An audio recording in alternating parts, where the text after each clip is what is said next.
28. Federal Communications Commission by Brendan Carr. Mission Statement. The FCC should promote freedom of speech, unleash economic opportunity, ensure that every American has a fair shot at next-generation connectivity, and enable the private sector to create good-paying jobs through pro-growth reforms that support a diversity of viewpoints, ensure secure and competitive communications networks, modernize outdated infrastructure rules, and represent good stewardship of taxpayer dollars. Overview and background.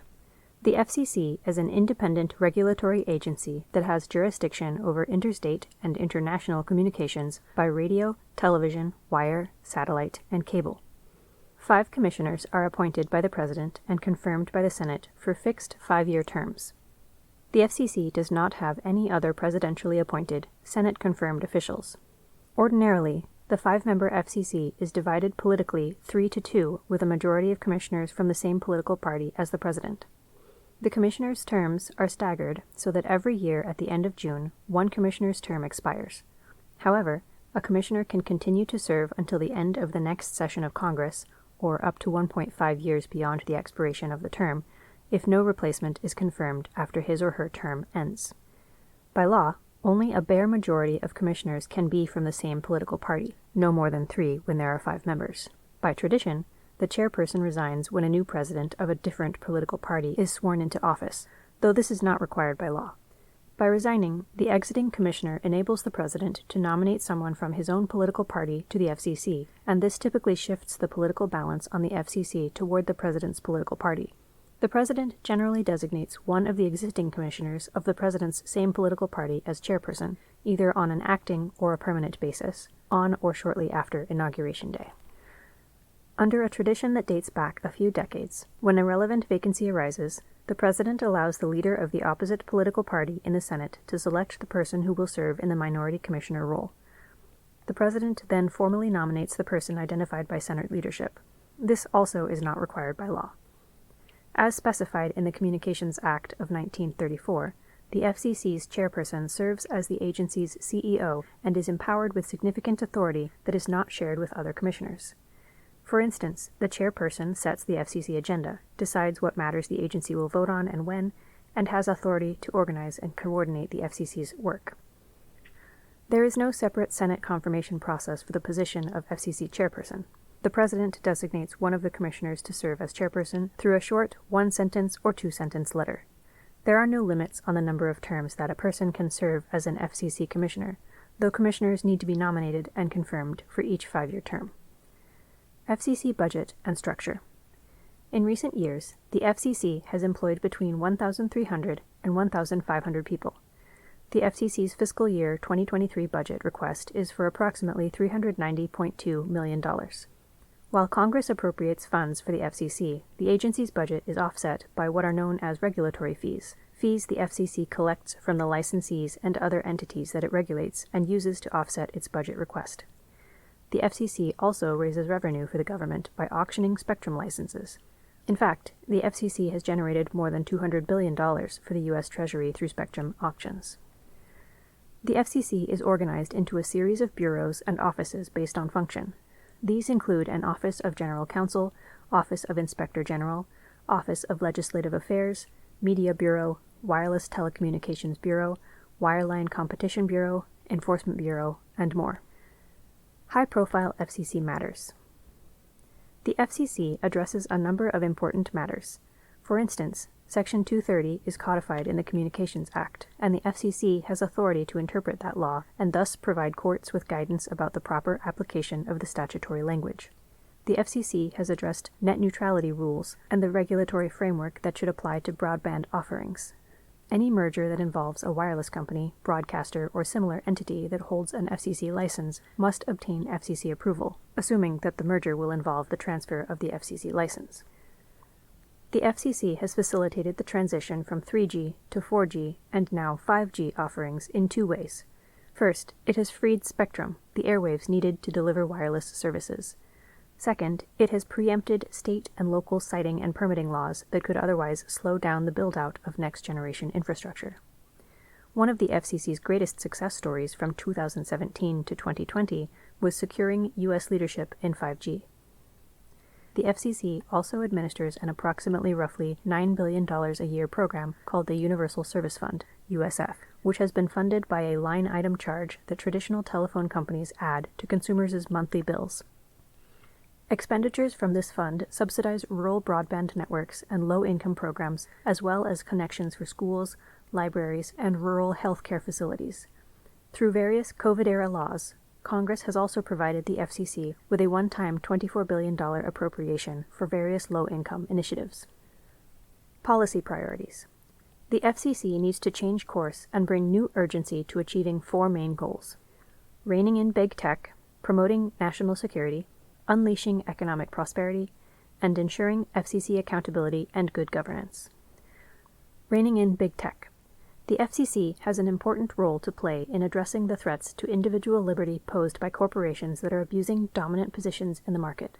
Nowhere is that clearer than when it comes to big tech and its attempt to drive diverse political viewpoints from the digital town square. Today, a handful of corporations can shape everything from the information we consume to the places we shop. These corporate behemoths are not merely exercising market power, they are abusing dominant positions. They are not simply prevailing in the free market. They are taking advantage of a landscape that has been skewed, in many cases by the government, to favor their business models over those of their competitors. It is hard to imagine another industry in which a greater gap exists between power and accountability. That is why a new administration should support FCC action on several fronts. Specifically, the FCC should eliminate immunities that courts added to Section 230. The FCC should issue an order that interprets Section 230 in a way that eliminates the expansive, non-textual immunities that courts have read into the statute.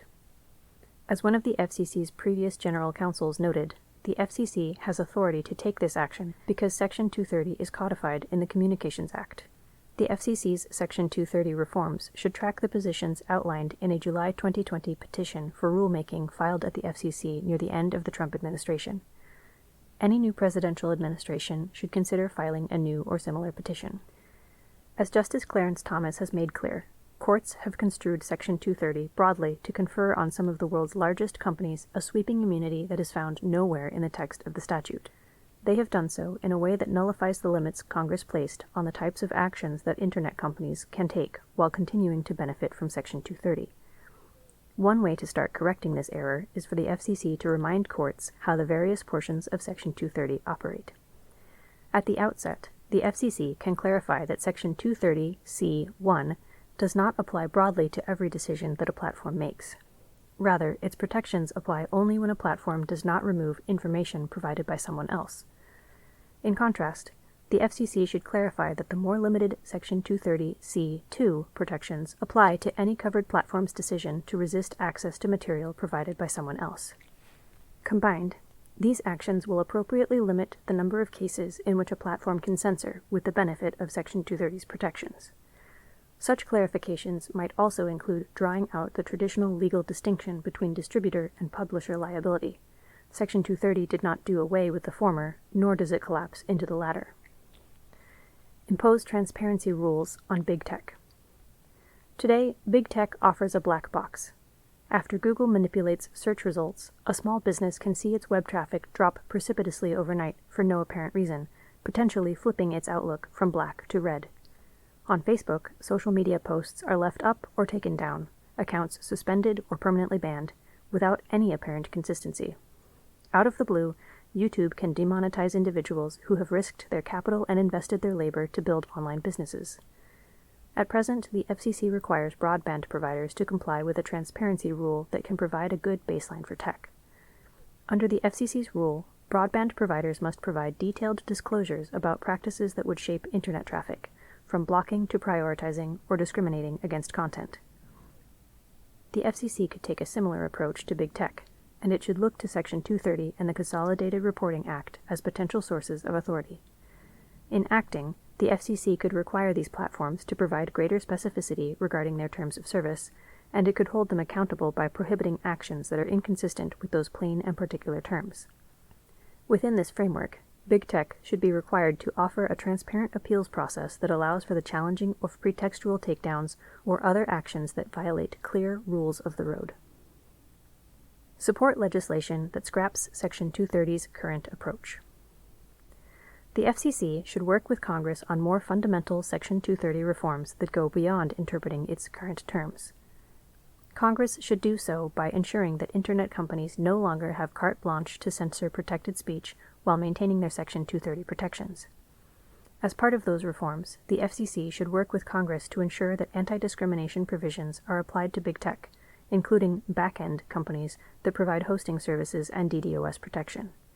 Reforms that prohibit discrimination against core political viewpoints are one way to do this, and would track the approach taken in a social media law passed in Texas, which was upheld on appeal in late 2022 by the U.S. Appeals Court of the Fifth Circuit. In all of this, Congress can make certain points clear. It should focus legislation on dominant, general-use platforms rather than specialized ones. This could include excluding comment sections in online publications, specialized message boards, or communities within larger platforms that self-moderate. Similarly, Congress could legislate in a way that does not require any platform to host illegal content, child pornography, terrorist speech, and indecent, profane, or similar categories of speech that Congress has previously carved out. Support efforts to empower consumers. The FCC and Congress should work together to formulate rules that empower consumers. Section 230 itself codifies, quote, user control, end quote, as an express policy goal and encourages Internet platforms to provide tools that will empower users to engage in their own content moderation. As Congress takes up reforms, it should therefore be mindful of how we can return to Internet users the power to control their online experiences. One idea is to empower consumers to choose their own content filters and fact-checkers, if any. The FCC should also work with Congress to ensure stronger protections against young children accessing social media sites despite age restrictions that generally prohibit their use of these sites. It should be noted at this point that the views expressed here are not shared uniformly by all conservatives.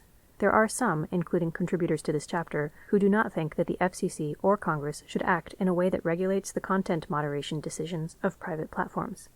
One of the main arguments that this group offers is that doing so would intrude, unlawfully in their view, on the First Amendment rights of corporations to exclude content from their private platforms. Require that big tech begin to contribute a fair share. Big tech has avoided accountability in several additional ways as well. One of them concerns the FCC's roughly $9 billion Universal Service Fund. This initiative provides the support necessary to subsidize the agency's affordable internet and rural connectivity programs. The FCC obtains this funding through a line-item charge that carriers add to consumers' monthly bills for traditional telecommunications service. While big tech derives tremendous value from the federal government's universal service investments, using those federally supported networks to deliver their products and realize significant profits, these large corporations have avoided paying a fair share into the program. On top of that, the FCC's current funding mechanism has been on an unsustainable path. By requiring traditional telephone customers to contribute to a fund that is being used increasingly to support broadband networks, the FCC's current approach is the regulatory equivalent of taxing horseshoes to pay for highways. To put the FCC's Universal Service Program on a stable footing, Congress should require big tech companies to start contributing an appropriate amount. Protecting America's national security. During the Trump administration, the FCC ushered in a new and appropriately strong approach to the national security threats posed by the Chinese Communist Party, CCP. During that time, the FCC eliminated federal subsidies for telecommunications equipment from Huawei and ZTE, thereby greatly reducing the chances of that equipment finding a way into our nation's communications networks. The FCC also stood up a program to rip and replace insecure network gear to ensure that it did not remain a threat lurking inside our systems. The FCC revoked or denied the licenses of carriers like China Mobile, China Telecom, and China Unicom, which presented unacceptable national security threats. There are, however, additional strong actions that the FCC can and should take to address the CCP's malign campaign, specifically, address TikTok's threat to U.S. national security. As law enforcement officials have made clear, TikTok poses a serious and unacceptable risk to America's national security. It also provides Beijing with an opportunity to run a foreign influence campaign by determining the news and information that the app feeds to millions of Americans. As of this writing, the Biden administration's Treasury Department has not announced a final decision concerning its long-pending review of TikTok. If that inaction persists, or if the administration allows TikTok to continue to operate in the U.S., a new administration should ban the application on national security grounds. Expand the FCC's covered list. The FCC maintains a list of communications equipment and services that pose an unacceptable risk to the national security of the United States. It is known as the covered list. Huawei is one of the companies on the covered list, and its inclusion means that the FCC will no longer review or approve new applications from Huawei. Without FCC approval, new Huawei gear cannot be lawfully sold or used in the U.S.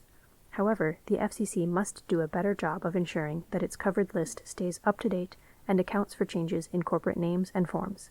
Therefore, a new administration should create a more regular and timely process for reviewing entities with ties to the CCP's surveillance state.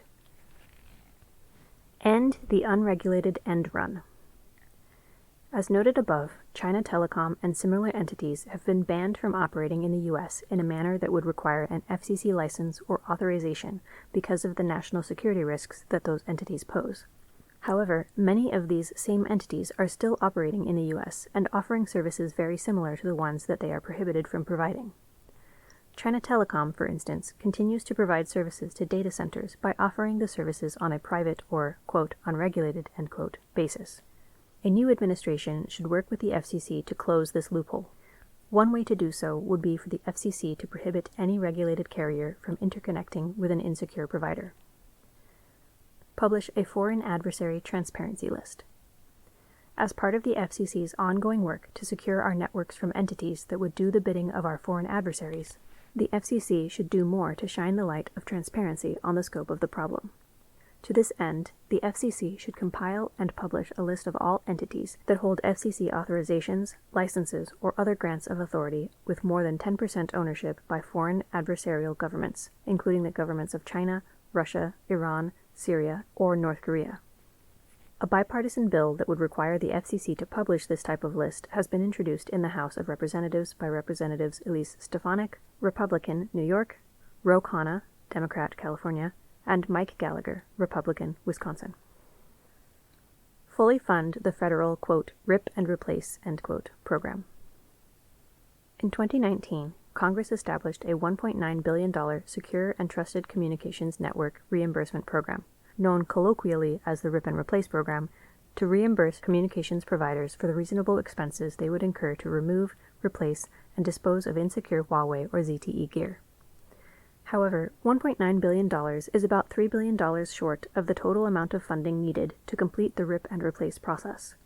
A new administration should ensure that the program is fully funded and should look first at repurposing and applying unused COVID-era emergency funds for this purpose.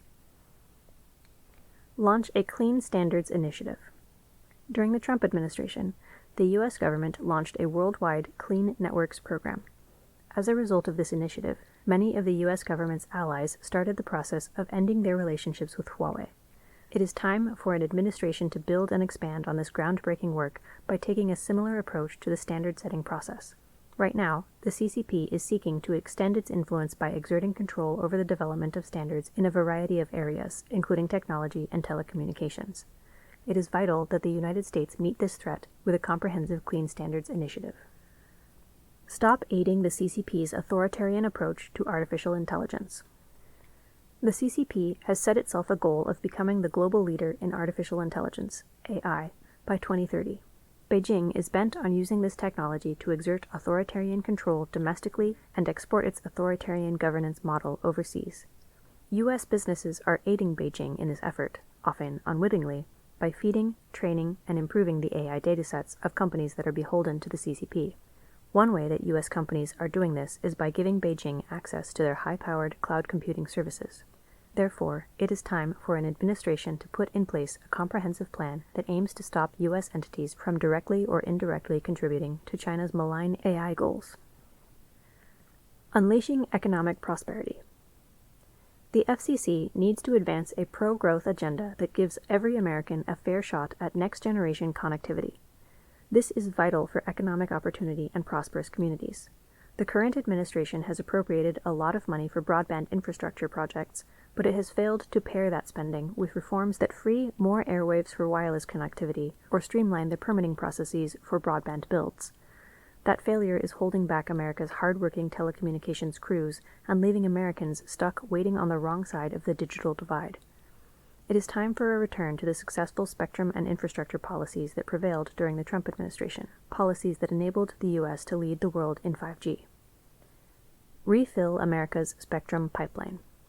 From 2017 through 2020, the FCC took unprecedented steps to free the airwaves needed to power 5G and other next-generation wireless services. This work not only helped to secure America's wireless leadership and bolster competition, but also enabled the private sector to create jobs and grow the economy. Recently, the FCC has failed to match the pace and cadence of those spectrum actions. Therefore, the FCC and a new administration should work together to develop a national spectrum strategy that both identifies the specific airwaves that the FCC can free for commercial wireless services and set an aggressive timeline for agency action. Facilitate coordination on spectrum issues. Wireless services now play a central role in advancing America's economic and national security interests. Over the past few years, this dynamic has led to an increasing number of headline-level disputes between the commercial wireless sector and federal agencies. These disputes are often framed in zero-sum terms as commercial wireless and federal agency stakeholders argue over the appropriate types and amount of airwaves that the government should allocate for various purposes. On the one hand, America's global economic leadership depends on its ability to free spectrum that will power the U.S. commercial wireless industry. On the other hand, we must ensure that America's national security and other federal agencies have access to the spectrum resources that they need to carry out their vital missions. It is clear that the current process is not delivering optimal outcomes. In December 2021 and January 2022, for instance, the lack of interagency coordination and communication about mid-band 5G spectrum allocation between the FCC and the Federal Aviation Authority led to significant challenges for the U.S. aviation industry. Over the past 2 years, the FCC has failed to move spectrum into the commercial marketplace at the same pace and cadence that it did in the recent past. Creating better mechanisms to improve communication and cooperation between different federal agencies could enable a more effective and coordinated U.S. government telecommunications strategy. The White House should work with Congress to establish a spectrum coordination process that will work for both commercial and federal users. Modernize infrastructure rules. By 2016, the construction of new cell sites, the building blocks for 5G, had essentially flatlined in America. Because of outdated permitting rules, it cost too much and took too long to build wireless infrastructure, so the FCC went to work. The agency updated the environmental and historic preservation rules that needlessly drove up the cost and slowed down the timeline for adding small cells. The FCC put in place guardrails to address outlier fees and delays imposed at the state and local levels on those same small cell projects. It modernized the permitting process in several additional ways as well. Those FCC reforms delivered results. They allowed America's private sector to bring thousands of families across the digital divide and to keep Americans connected during the pandemic. In fact, infrastructure builds accelerated at a record pace after those reforms. In 2019, for instance, U.S. providers built over 46,000 new cell sites, a 65-fold increase over 2016 levels. The FCC has not engaged in any similar infrastructure reforms in recent years, and there is much more that needs to be done. For instance, the FCC's prior reforms focused on streamlining the rules for small wireless facilities. The FCC should now explore similar action for the deployment of other wired infrastructure by imposing limits on the fees that local and state governments can charge for reviewing those wireline applications and time restrictions on the government's decision-making process. The next administration should also work to address the delays that continue to persist when it comes to building internet infrastructure on federal lands. This is an area where the FCC itself has very little jurisdiction, so a new administration should redouble efforts to require timely reviews and final actions by agencies with jurisdiction over federal lands, including the Bureau of Land Management and the U.S. Forest Service. Advance America's space leadership. One of the most significant technological developments of the past few years has been the emergence of a new generation of low Earth orbit satellites like Starlink and Kuiper. This technology can beam a reliable, high-speed internet signal to nearly any part of the globe at a fraction of the cost of other technologies. This has the potential to significantly accelerate efforts to end the digital divide and disrupt the federal regulatory and subsidy regime that applies to communications networks. The FCC should expedite its work to support this new technology by acting more quickly in its review and approval of applications to launch new satellites. Otherwise, the U.S. risks ceding space leadership to entities based in countries with more friendly regulatory environments. Holding government accountable. Federal technology and telecommunications programs have been plagued by a troubling lack of accountability and good governance. They would benefit from a stronger oversight and a fresh look at eliminating outdated regulations that are doing more harm than good. End wasteful broadband spending policies. Many of the broadband spending policies being pursued by the current administration are poised to waste tax dollar money while leaving rural communities and unconnected Americans behind.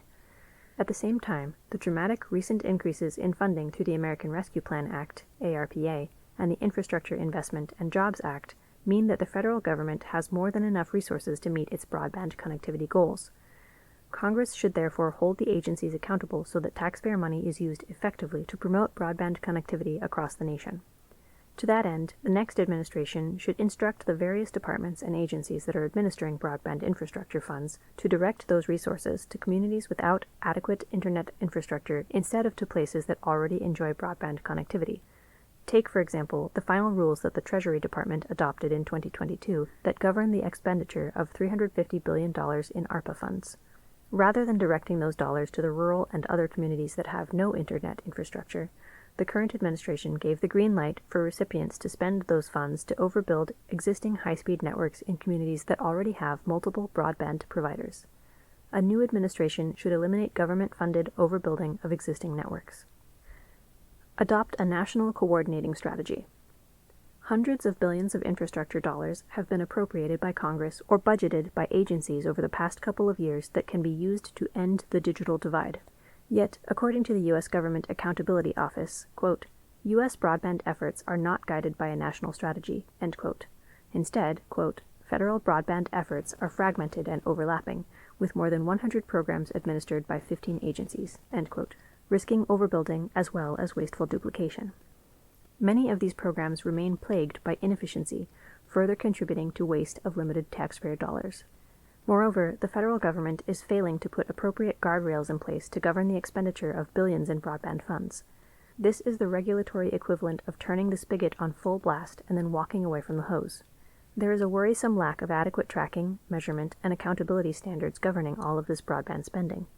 As a result, we are likely to see headline levels of waste, fraud, and abuse.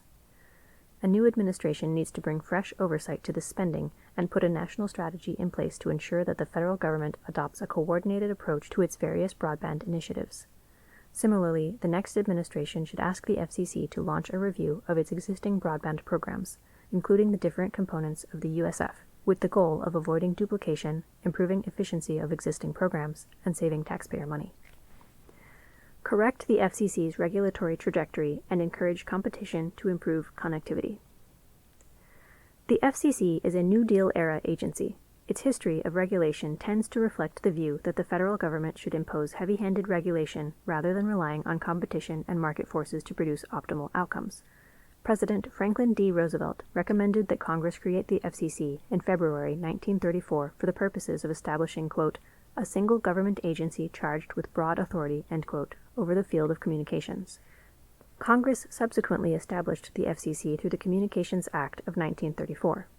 Congress has passed a number of additional statutes, some broad, some narrow, that pertain to the FCC's authority, including most significantly the Telecommunications Act of 1996, which opened up markets for greater competition and largely deregulated industry segments. Technological change in the connectivity sector is occurring rapidly. We are now seeing an unprecedented level of convergence, innovation, and competition in the market for connectivity. On the one hand, traditional cable providers like Charter are now offering mobile wireless services to consumers in direct competition with traditional wireless companies like Verizon. On the other hand, a new generation of low Earth orbit satellite services like Starlink and Amazon's Project Kuiper stand to offer high-speed home broadband in competition with legacy providers. Furthermore, broadcasters are offering high-speed downloads directly to consumers over spectrum that previously provided only TV service. These rapidly evolving market conditions counsel in favor of eliminating many of the heavy-handed FCC regulations that were adopted in an era where every technology operated in a silo. These include many of the FCC's media ownership rules, which can have the effect of restricting investment and competition because those regulations assume a far more limited set of competitors for advertising dollars than exist today, as well as its universal service requirements. Ultimately, FCC reliance on competition and innovation is vital if the agency is to deliver optimal outcomes for the American public. The FCC should engage in a serious top-to-bottom review of its regulations and take steps to rescind any that are overly cumbersome or outdated. The Commission should focus its efforts on creating a market-friendly regulatory environment that fosters innovation and competition from a wide range of actors, including cable-based, broadband-based, and satellite-based Internet providers. Author's note: the preparation of this chapter was a collective enterprise of individuals involved in the 2025 Presidential Transition Project. All contributors to this chapter are listed at the front of this volume. While this chapter identifies certain issues on which the contributors did not all agree, the author alone assumes responsibility for the content of this chapter, and no views expressed herein should be attributed to any other individual.